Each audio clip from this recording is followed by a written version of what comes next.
Հանուն հոր եւ որդվո եւ օգվույն Սրբո ամեն։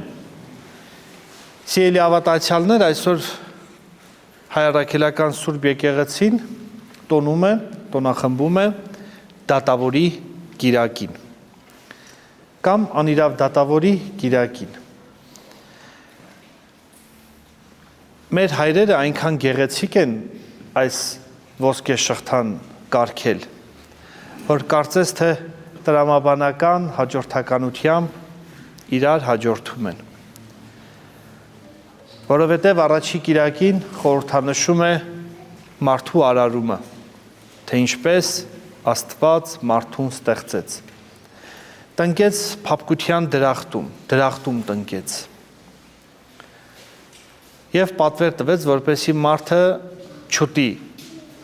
չարի եւ բարու գիտության ծառի պտղից, որովհետև երբ որ ուտեր, մահկանացու կլիներ։ Իհարկե մարդը իր Աստծո խոսքը չպահեց, ըմբոստացավ, թշնամացավ եւ վտարվեց փափկության դրախտից։ Եվ երրորդ կիրակիով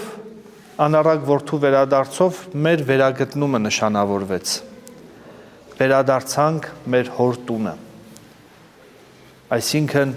վերադարձանք եկեղեցի։ Խոստովանությամբ մեզ պատմուճանով զգեստավորեց, իր որդի լինելու իշխանությունը տվեց մատանիով և չարի գլուխը ջախջախելու իշխանությունը տվեց կոշիկներով և իր որդուն զոհաբերեց։ Ամեն կիրակի պատարակվում է Տեր Հիսուս Քրիստոսը։ Ճշմարիտ մարմինն ու արյունն է բաշխվում մեզ բոլորի, սիրեն հավատացողներին։ Սակայն վերադարձից հետո Աստված մեզանից պահանջեց նաև կենցաղավարություն այդ եկեղեցու, ինչպես պետք է ապրենք։ Տնտեսի կիրակիով սովորեցինք, թե ինչպես մարդը պետք է ողորմությամբ իր կյանք անցկացնի։ Եվ ահա այս կիրակիով մենք կտեսնենք, թե ինչպես այդ վերադարձից հետո մենք պետք է հոգևոր կյանքով,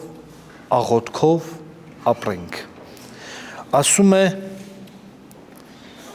մի առակել ասաց նրանց այն մասին, թե նրանք ամեն ժամ պետք է աղոթեն և չձանձրանան։ Հայրերից մեկին մի օր հարցնում են, ասում են. հայր, ինչպես կարող ենք մենք ամեն ժամ աղոթել։ Չէ՞ որ երբեմն քնում ենք, հոգնում ենք։ Ասում է, երբ որ դուք ողորմություն եք անում, այդ մարդիկ ձեր փոխարեն փառք են տալիս Աստծուն, այն որ դուք չէիք աղոթում, գալիս է այդ բաց տեղն է լրացնում։ Տեսեք ինչ գեղեցիկ հորդոր է անում հայրը, կարևորելով և ողորմությունը, և աղոթքը։ Ասաց, մի քաղաքում մի դատավոր կար, Աստծուց չէր վախենում, մարդկանցից չէր ամաչում։ Մի քաղաքում մի դատավոր կար։ Քաղաք այստեղ մարդկային բնությունն է։ Ինչպես որ քաղաքն է հողից, այնպես էլ մենք հողից ստեղծվեցինք։ Ինչպես որ քաղաքն է մարդու համար, այնպես էլ մենք ենք Աստծո համար։ Ինչպես որ քաղաքում հավաքվում են տարբեր մարդիկ, որպեսզի մեկը մյուսի հոգսը թեթևացնի, այնպես էլ մենք ենք,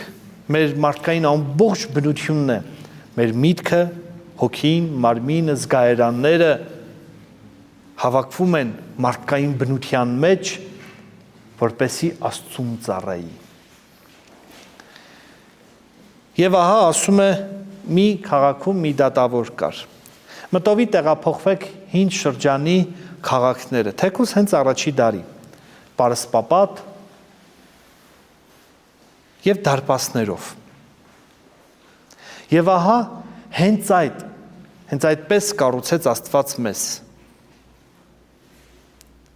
Պարսպապատեց, սակայն մեզ վրա 5 զգայարաններ դրեց։ 5 զգայարաններ դրեց, այսինքն դարպասները դրեց, որպեսզի այդ դարպասների միջոցով մենք մեր ազատ կամքով կարողանանք ներմուծել կամ բարին, կամ չարը, ինչպես այդ դարպասներով մուտք են գործում և սիրելիները և ատելիները, այնպես էլ այդ 5 զգայարանների միջոցով, 5 դարպասների միջոցով մեր մեջ կարողանում է մտնել և բարին, և չարը։ Չարով, երբ որ մենք մեր աչքերը ուղղում ենք դեպի չարը, չար և մեղսալից իրողություններ ենք սկսում սիրել նայել։ Ակաժներով կարողանում ենք չարի միջոցով կեղտոտ և զազրելի բառեր լսել և երբեմն էլ դա դուր է գալիս մարդուն։ Այսինքն հեշտանում ենք, հոտոտելիքով թուլանում ենք, բերանով անիծում ենք, հայհոյում ենք, բամբասում ենք, ձեռքերով, որ կարող էինք ողորմություն անել, ճիշտ հակառակը,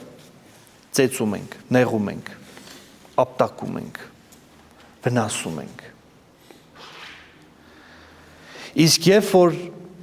մենք դարձ ենք ունենում, այդ աչքերը նայում են դեպի բարին, դեպի Հիսուս Քրիստոսը, պատարակներ,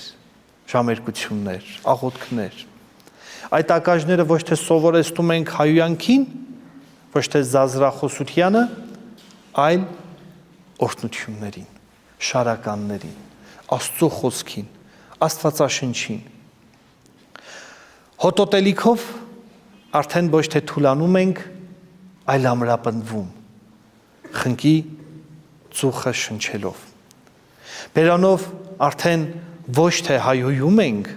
այլ օրհնում ենք, չենք բամբասում։ Ձեռքերով ոչ թե արդեն ծեծում ենք, ոչ թե նեղում ենք, այլ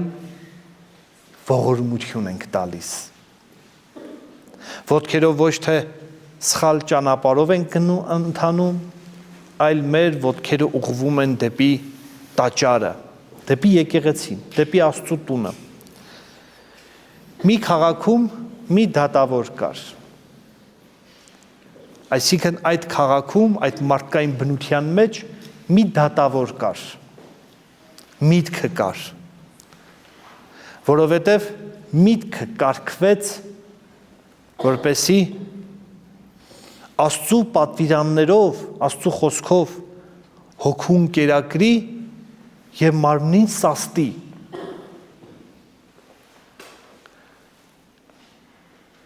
Աստծուց չէր վախենում, որովհետև ազատ կամքով էր ստեղծվել և մարդկանցից չէր ամաչում։ Տեսեք, դատավորները անիրավ դատ են տեսնում 4 ձևերով, 4 մոտեցումներով։ Առաջինը տգիտությամբ, երկրորդը կաշառքով,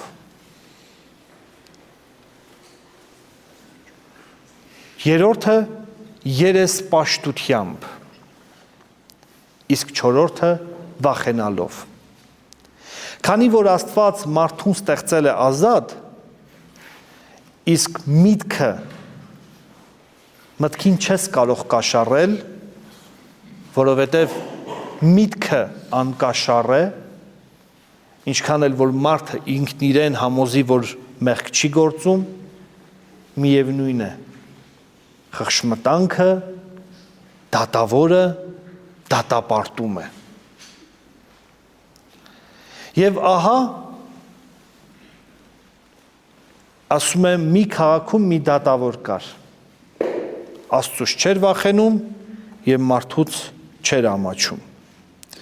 Եվ նույն քաղաքում մի այրի կին կար, որ գալիս էր նրա մոտ և ասում. իմ ոսոխի դեմ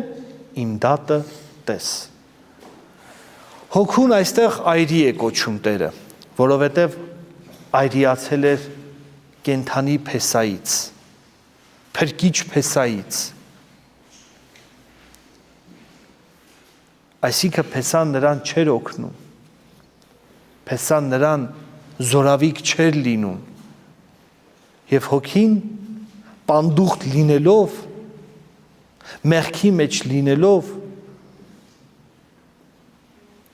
շատ մեծ ցավ է ապրում, որովհետև ինքը տեսել էր փեսայի օգնությունը,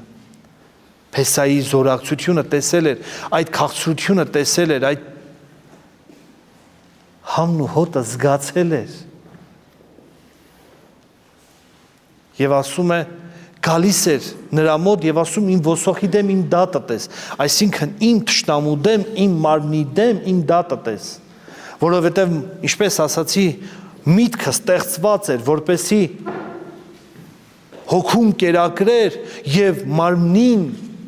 ճիշտ ուղղության վրա դներ, միշտ անդադար, որտեւ մարմինը միշտ մեղքին է հակված, ինքը այդ պարտականությունը պետք է աներ։ Ինքը շեղվել էր իր ուղուց, միավորվել էր ոսոխի հետ, թշնամու հետ, մարմնի հետ, եւ միտքը մեղքի մեջ լինելով մեղքի մասին էր մտածում, միայն մեղքի մասին էր խորհում, հեշտացել էր, փափկացել էր, թուլացել էր, միտքը, որ պետք է դատավորություն աներ, թուլացել էր։ Եվ ասում է, գալիս է այրիկինը, հոգին, իմ ոսոխի դեմ իմ դատը տես, ասում է, թեև մարդկանցից չեմ ամաչում եւ Աստծուց չեմ վախենում, բայց քանի որ անդադար թախանձում է, պետք է այդ դատը տեսնեմ։ Խշմտանքն է արթնացնում, հոգին անդադար մտքի մոտ է գալիս եւ ասում է իմ դատը տես, իմ ոսոխի դեմ իմ դատը տես, ինձ կործանման է տանում։ Թեև չեմ ամաչում, թեև չեմ վախենում, բայց քանի որ անդադար խնդրում է, թախանձում է, ես իր դատը կտեսնեմ։ Ահա այսպես Աստված մեզ սովորեցրեց, թե ինչպես անդադար աղոթելով մենք կարող ենք մեր անիրավ մտքին, խղճմտանքի միջոցով ստիպել, որպեսզի մեր մարմինը չգնա դեպի մեղք, այլ գնա դեպի հոգի, կերակրի հոգուն, որպեսզի հոգին, այրիացած հոգին, Քրիստոսով այրիացած հոգին, Քրիստոսից այրիացած հոգին կրկին իր փառքին վերադառնա, իր հարսնական վիճակին վերադառնա։ Սուրբ Ներսե Շնորհալին շատ գեղեցիկ է ասում է հարսում հոգով մտցուկի փարս, հոգիով հարսներս մտնենք փառքի մեջ, որտեղ մենք քրիստոնյաներս հարսներ ենք եւ մտնում ենք փառքի մեջ այն դեպքում, երբ որ մենք փեսա ենք ունենում եւ այդ փեսայի անունը Հիսուս Քրիստոս է։ Եվ ասում է, այո, ասում եմ ձեզ, նրանց իսկույն արդարություն կանի, իսկ եւ մարդու որդին գա, արդյոք երկրի վրա հավատ կգտնի։ Այս առակն էլ ասած ոմանք, որոնք իրենց պարծենում էին, թե արդար են եւ արհամարում էին ուրիշ շատերին։ Երկու մարդ տաճար ելավ աղոթքի կանգնելու, մեկը փարիսեցի, մյուսը մաքսավոր։ Երկու տարբեր խավերը, մեկը իրենց այդ փարիսեցիական համակարգը, որը շաբաթը 2 անգամ ծոմ էին պահում, երկուշաբթի եւ հինգշաբթի, այսպես գրիմներ էին անում սպիտակ, որպեսզի ավելի սփռտնած տեսք ունենային, եւ գնում էին հրապարակ, որպեսզի մարդկանցից փառք ստանան։ Եվ ասում է մյուսը մաքսավոր, որը որ հրյաների համար թշնամի էին, իրենց պատկերացմամբ, մեղավորներ ու մաքսավորներ։ Փարիսեցին կանգնած էր մեկուսի եւ ինքն իրեն աղոթք էր անում. Աստված իմ, գոհ եմ քեզանից, որ ես նման չեմ ուրիշ մարդկանց։ Տեսեք, սկսեց արդեն իրեն առավել կարգել, նման չեմ։ Ինչպես հափշտակողներ, անիրավներ ու շնացողներ, կամ ինչպես այս մաքսավորը։ Երբ որ երբեմն մենք աղոթքի ենք կանգնում, պետք է մոռանանք մեր կողքիներին։ Մենք պետք է մեր հայացքը ուղենք Տեր Հիսուս Քրիստոսին եւ մեր անձերի մեղավոր լինելուն։ Այլ շաբաթը 2 անգամ պաս եմ պահում եւ 10-րդ եմ տալիս իմ ամբողջ եկամտից։ Սկսեց ինքնիրեն գովաբանել։ Իսկ մաքսավորը կանգնած էր մեկուսի եւ չէր իսկ կամենում իր աչքերը երկինք բարձրացնել։ Տեսեք, մեկուսի էր կանգնած, արհամարված էր բոլորից եւ ինքը այդ ամենը զգում էր, գիտեր այդ ամենը։ Բայց երբ որ մենք մեղք ենք գործում, չենք կարողանում, չէ՞, մեր աչքերը հառել հենց այդ մարդու վրա։ Մաքսավորը գիտեր, որ ինքը մեղք է գործել Աստծո հանդեպ։ Եվ չէր էլ կարողանում իր աչքերը բարձրացնել եւ Աստծուն նայել։ Եվ ասում էր Աստված, ներիր ինձ մեղավորից, իր սրտի մեջ նայեց։ Տեսեք, փարիսեցին նայեց շուրջ բոլորը, մաքսավորը նայեց իր հոգում։ Փարիսեցին չտեսավ իր մեղքերը, քանի որ չէր նայել իր հոգուց ներս։ Իսկ մաքսավորը, որ նայել էր իր հոգուց ներս, տեսել էր այդ աղտեղությունները, սարսափել էր։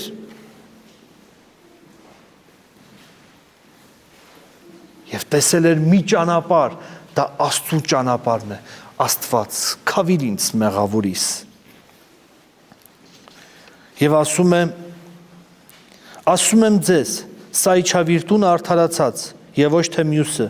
որովհետեւ ով իր անձը բարձրացնում է կխոնարհվի, եւ ով խոնարհացնում է իր անձը կբարձրացվի։ Որովհետեւ դու արդեն քո փառքը ստացել ես, քո ծափողջույնները ստացել ես, բարձրացեցիր քո անձը։ Երկնքի արքայության մեջ պետք է խոնարհվես, այսինքն ցած նետվես։ Իսկ եթե խոնարհեցրիր քո անձը, երկնքի արքայության մեջ Աստված քեզ պետք է բարձրացնի։ Ոսկեբերան հայրապետը մի շատ գեղեցիկ խորհուրդ է տալիս մեզ քրիստոնյաներիս, մեզ հավատացողներիս։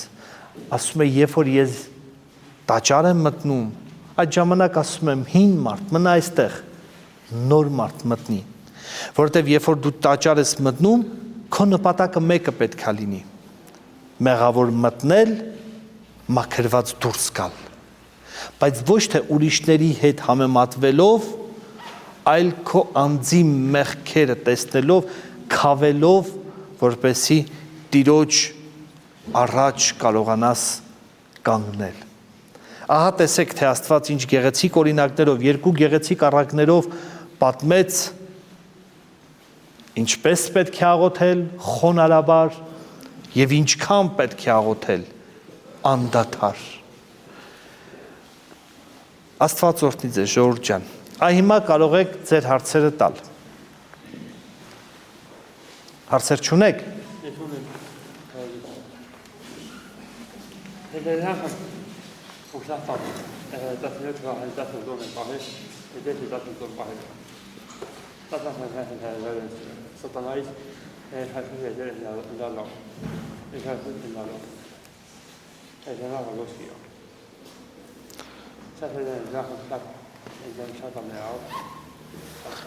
Հա, Գարիկ ջան, երբ որ ծոմ ես պահում, Աստված ամեն ինչ մաքրում է, որտեղ ասում է նման դևեր դուրս են գալիս միայն աղոթքով եւ պահքով։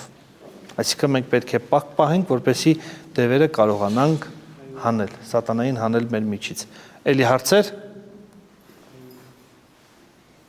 Շատ լավ, ժողովուրդ ջան, շնորհը, խաղաղությունը մեր Տեր Հիսուս Քրիստոսի, այժմ եւ միշտ եւ ավիտյանս հավիտենից ամեն։